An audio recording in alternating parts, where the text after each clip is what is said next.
I was able to make over $125,706 with just one product using Google Ads alone. And a lot of e-commerce store owners will hear this number and they will go absolutely nuts. Alarm bells, sirens will start going in their head and they will immediately start commenting things like, "You are such a freaking liar. That screenshot is fake. Your mom probably photoshopped it for you. You don't know Google Ads. You're trying to get more clients for your agency." But keeping my most favorite fans aside, achieving numbers like these, especially with single products with Google Ads, is really not that hard. All you really need to do is exactly a step-by-step action plan on what you need to do from finding that product to then adding it to your website, to of course running ads to it, and then once it's added to your website, how you can then go into making it a winning product. So the product I'm actually referring to and which we will be covering in this video is actually a product called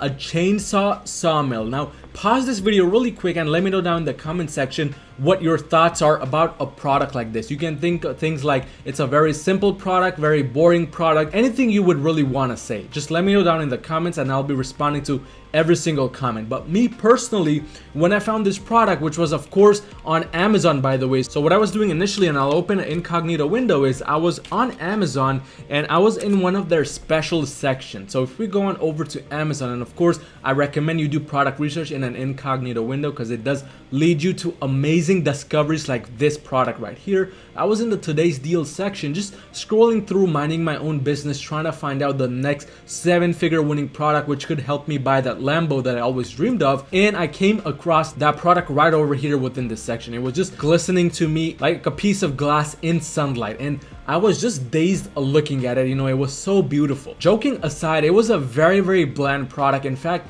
I kind of just overlooked it when I was looking through and trying to find products to sell on my e-commerce brand. But during that time period, because I was basically looking at every other product which came up on this list, which looked even slightly different, I just decided to do a little bit of keyword research into it, and that brought me to the second phase of that product research. And by the way, before we actually go into that phase ourselves to kind of deep dive further into how I did it, one thing you want to understand is that the product selection criteria over these past 3-4 years has only changed slightly. So even now, if I were to do product research, I would still go through the product section here and just basically identify whatever seems even slightly different, whatever catches my eye. It doesn't matter what I think about the product initially. What matters is what the data is saying about the product. Guys, this is one of the major reasons why I'm always able to find these winning products. 1 out of every 5 to 10 product is essentially a winner, because I don't just overlook that product just because I have some kind of opinion about it, because opinions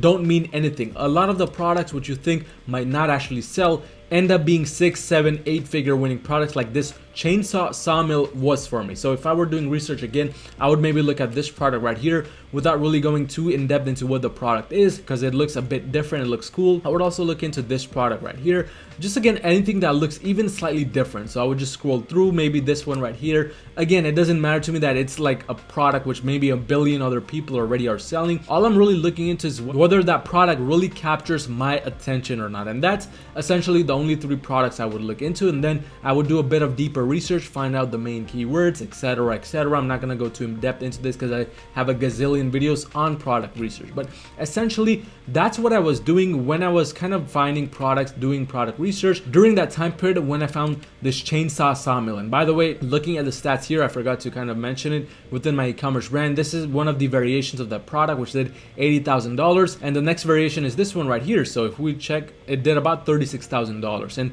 the number $125,000 or $126,000 that I got for as the title of this video is adding these numbers up. So there were multiple different variations which I was selling, and we're gonna go into the numbers very quickly to show you just how profitable it was. But essentially that was phase number 1 with this product for me, just kind of figuring out what this product is, doing keyword research about it, which then led me to phase number 2. But of course, before we kind of cover phase number 2, let's look at the actual numbers. So this is kind of a general testing campaign, which was the smart shopping campaign I was running during that time period, testing all of the different products out.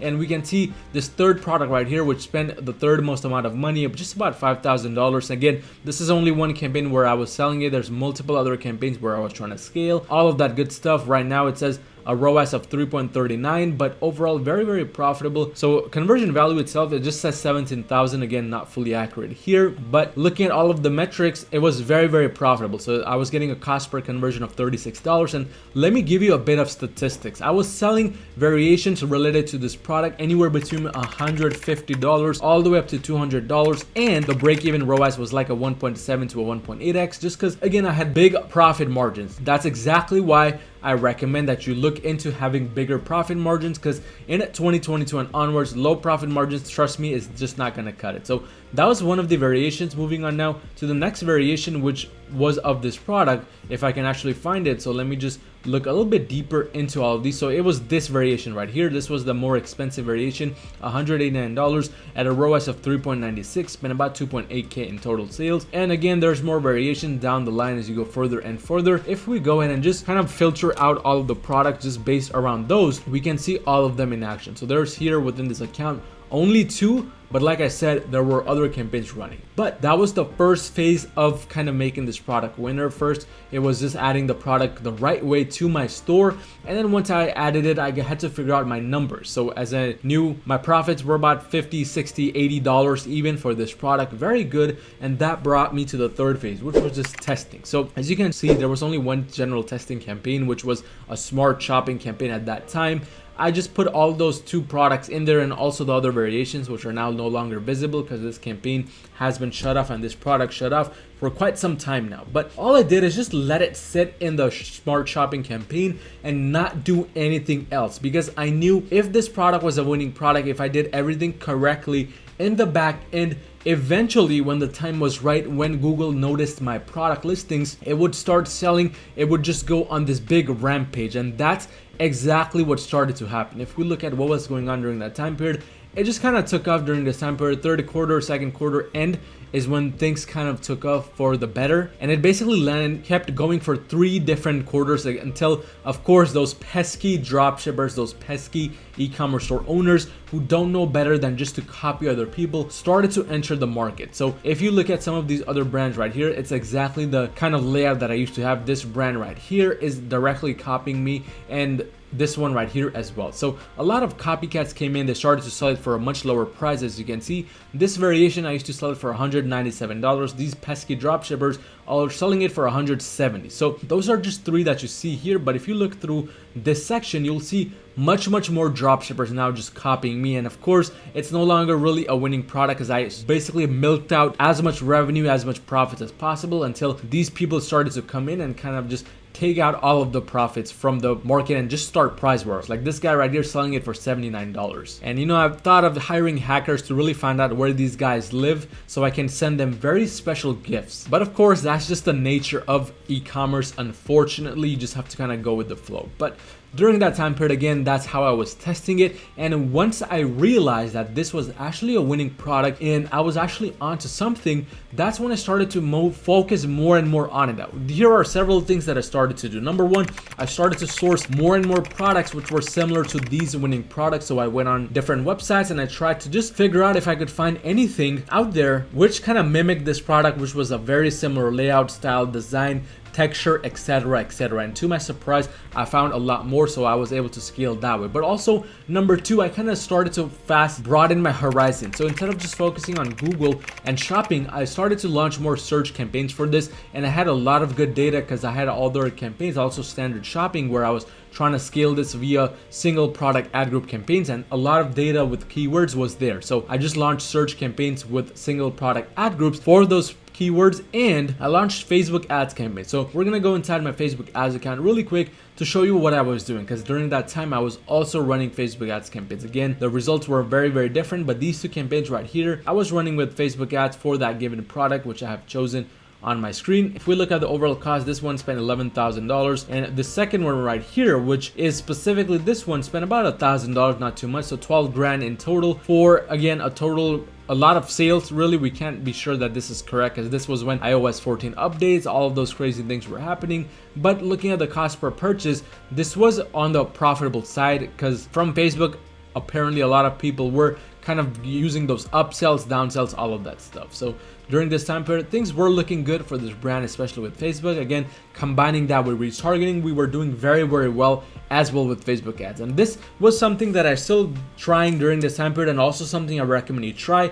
As soon as you find a winning product with Google, broaden your horizon. Google is not the only platform you can try. In fact, 99% of e-commerce store owners just focus on shopping. Get out of that rut. Try to focus on search campaigns as well. Try to focus on Facebook as well, Pinterest, TikTok, whatever you can, wherever you think your ideal audience is, because that's the best way to milk a winning product. Because if it has shown you results on Google, it will most likely sell on Facebook as well. At least that's what I noticed in a lot of the things. But once I knew it was working with Google, again, I tried it with Facebook really, and that worked as well. And in the meantime, I was also optimizing a lot of things. So there's different things that you can optimize, 3 specifically when it comes to Google Ads. I only really recommend you try 2 of the 3. Number 1, image.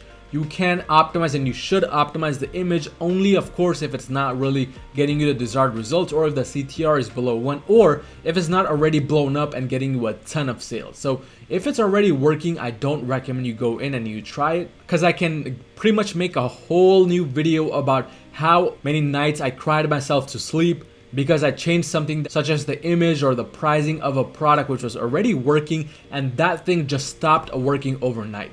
Those were some of my darkest moments, unfortunately.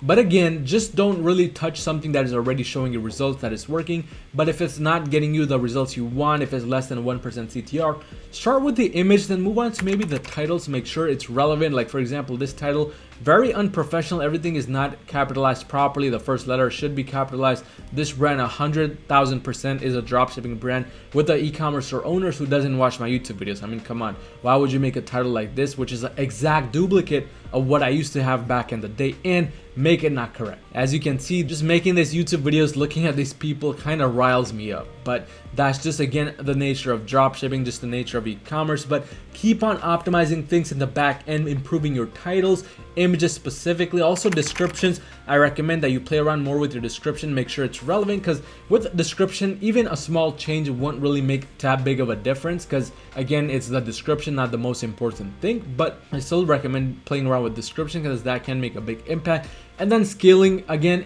follow my other techniques. I'm not going to go in depth here because there's a gazillion different ways you can scale the campaign with smart shopping nowadays. With Performance Max, just launching a Performance Max winning campaign. I've already made a video on how to scale your Performance Max campaigns, or just scale any other way with the e-commerce with Google Ads. You can check out on my channel. I have a whole playlist as well on that. But this brings me to kind of the final approach when it comes to why I was able to do over 100 grand with just one product alone, and that is sourcing. Now, when I was using eBay, I had a lot of issues with sourcing, because every other day I would go on my eBay suppliers page only to find it out of stock. Very unprofessional from eBay's side, but that's just the name of the game and how eBay works. So sourcing is one of the things you want to get right, especially if you're actually scaling a product. And there's way too many people out there always commenting on my videos about why I have over $500,000 in refunds, returns. Now you know it's all about sourcing. So just get that one thing right, and you will save yourself a lot of headaches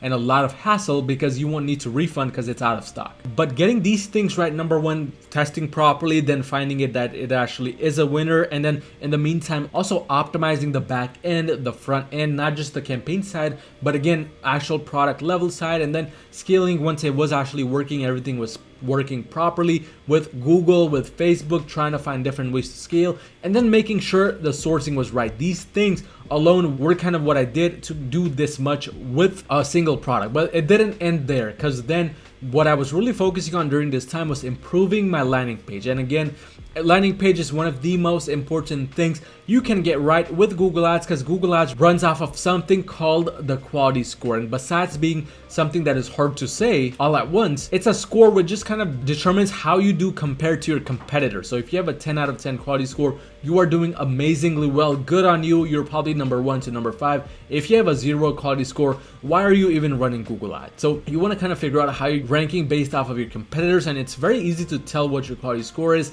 Google won't tell you directly, but you can tell just by the results you're getting. If you're getting good results, you probably have a good quality score. If not, you have a very low quality score, you want to improve on that. And there's various different ways to improving that. Number one way is, of course, improving your landing page, because The quality score is determined by something called the landing page relevance, the bounce rate also, so how long a customer stays on your website, if they flow through the funnel from landing page to checkout or not, expected CTR on the ad side itself, all of that good stuff. So you want to make sure your landing page is on point. I want to leave you with 3 major tips that if you didn't get anything else from this video, you should get. Number 1 tip, focus on making every single product a winning product. I know it's very easy to get carried away trying to find that big 6-figure, 7-figure winning product, which is going to change your life, which is going to buy you that fancy car, that home, whatever you wanted. But trust me, it's much better to kind of have multiple winning products, multiple products getting you maybe 5, 10, 20 sales a day, all kind of adding up over time. That's really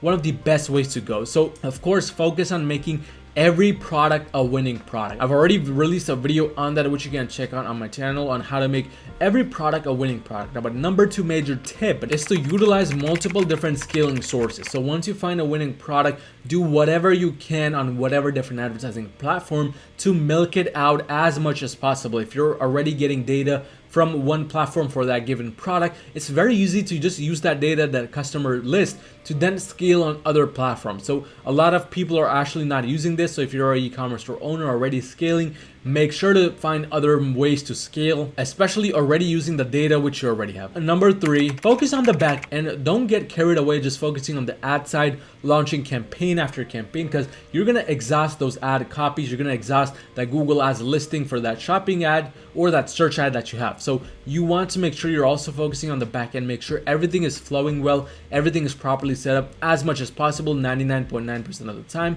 and also you're improving those things over time. So it's not like a one-time set and forget thing. Those things require constant improvement. But if you follow everything else I mentioned in this video, if you follow these 3 major tips, you will be able to do over 6 figures with almost every single product. But if you need a little bit of extra help scaling your e-commerce brand to the next level, you might not want to do all of these things on your own, go to my Google Ads agency at euromarketing.com, book a free call with me to see how we can possibly work together to make that happen. But if you found any type of value in this video, destroy that like button, destroy that subscribe button, and I will see you in my next video.